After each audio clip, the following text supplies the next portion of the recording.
Welcome to the witness table. This gentlelady from Florida, Ms. Luna, you're recognized for 5 minutes. Thank you, Chairman. The Biden administration has launched a war on energy, which really means a war on the resources that Americans need to live productive, meaningful lives. We need to produce more domestic oil, natural gas, and nuclear energy. These natural resources are the bounty of our nation and should be responsibly extracted for the benefit of the American people. Increased production keeps energy costs low, supports good-paying jobs, and advances American energy independence from foreign nations and strengthens our national security. Unfortunately, since day one, President Biden has chosen to punish Americans, first by revoking the permit for the Keystone Pipeline, which could have supplied the U.S. with over 830,000 barrels of oil per day. According to the Bureau of Land Management, there are currently 4,609 permits for drilling on federal lands that await this administration's approval. Many of these can be approved today, allowing companies to move forward with oil development. In addition, there are 8,295 outstanding approved permits that are unable to be developed due to the administration's regulatory framework that has constrained oil and gas production, which is very telling based on his speech last night. Maximizing energy production in America will limit the need to import from other nations, reduce high energy costs, create jobs domestically, and in my opinion, protect the environment. Mr. Chairman, I ask unanimous consent to insert these graphics into the record. Without objection, so ordered. Ms. Sagama, are the Biden administration's policies having the effect of increasing energy abundance or constraining our nation's energy portfolio? I would say it's constraining. Mr. Sandberg, which kind of countries develop and innovate more clean power solutions, prosperous ones or poor ones? I think the innovation is led mostly by the developed world. Thank you.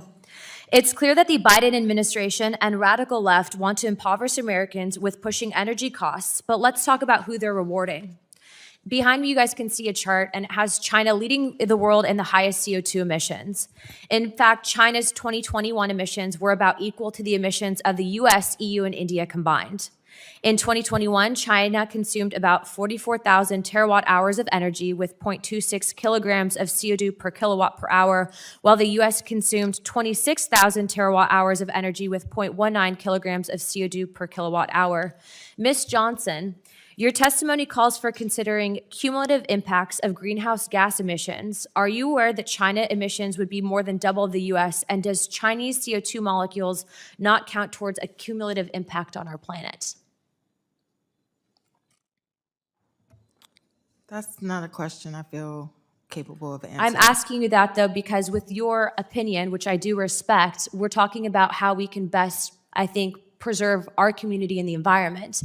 And when we send our production and our oil overseas, when we're enabling countries with foreign policy that are destroying the planet, I think that it's very applicable to this committee. So please answer the question.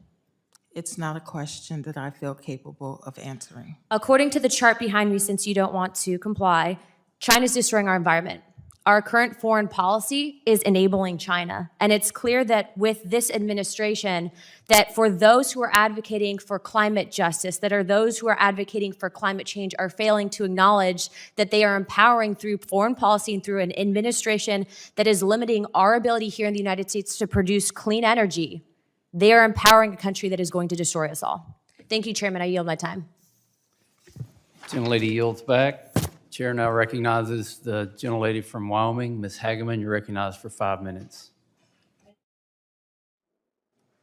Thank you, and thank you to all of you for being here today. Ms. Sagama, thank you for your testimony today and for representing our western states. I want to focus on one specific part of your written testimony because I think it carries the most weight.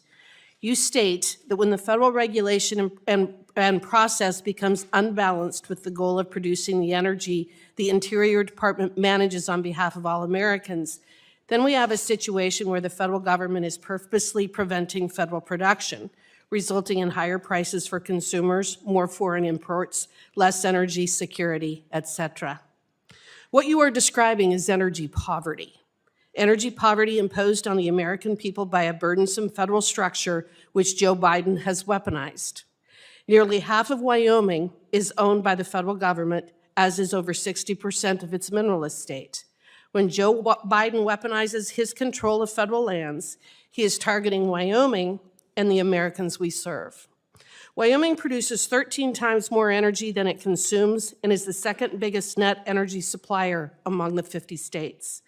I think one of the biggest disconnects for Washington, D.C. and Americans not from the West is to truly understand how substantial the federal presence in our community is and the impact it has on developing the resources we have, which the nation so relies upon. Americans are facing the most expensive heating bills in 25 years. Food prices are up 10% from the previous year. Gas prices in November 22 were the highest ever, and nearly 34% of American households reduced or skipped basic expenses to pay energy bills. Do you have similar statistics for the cost of Biden administration's policies on energy producers? Well, I think there was a study done that showed we would be producing 2 to 3 million more barrels a day in the United States now if President Trump's policies had been followed and not President Biden's. And that equates to us having to send $100 billion overseas so that we can get energy in to make up for that difference. So it's much better to produce it here. And if you look at where oil and gas is produced in Wyoming and across the West, it is certainly in remote areas, not near disadvantaged communities. So we also have that added benefit in Wyoming. Thank you. And would you agree that this is forced energy poverty on the American people and producers? Well, I think if these goals are ultimately brought to their conclusion, it would result in more energy scarcity. People are trying to electrify everything and get rid of natural gas. And if you take that policy to its conclusion, then when the wind doesn't blow and the sun doesn't shine, we don't have electricity. So that's scarcity. That's not being able to run your ICU. That's not being able to turn the lights on. So that has a lot of ramifications beyond if these policies were taken to the ultimate conclusion. I believe that Americans are not going to let that happen, though. Well, the reality is that energy security is national security. Affordable energy is the key to our prosperity. Affordable energy is key to affordable housing and affordable food production. Increasing the cost of energy affects our poorer communities the most. It is in reality a terribly regressive tax imposed by those who can most easily afford it and who don't suffer its consequences. The bottom line for me, I believe that there is a special place in hell for those people who push policies that are intended to increase the cost of housing, food, and energy. I yield back.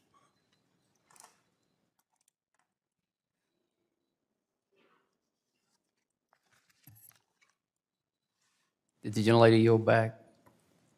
Yes, I yield back. The gentlelady yields back.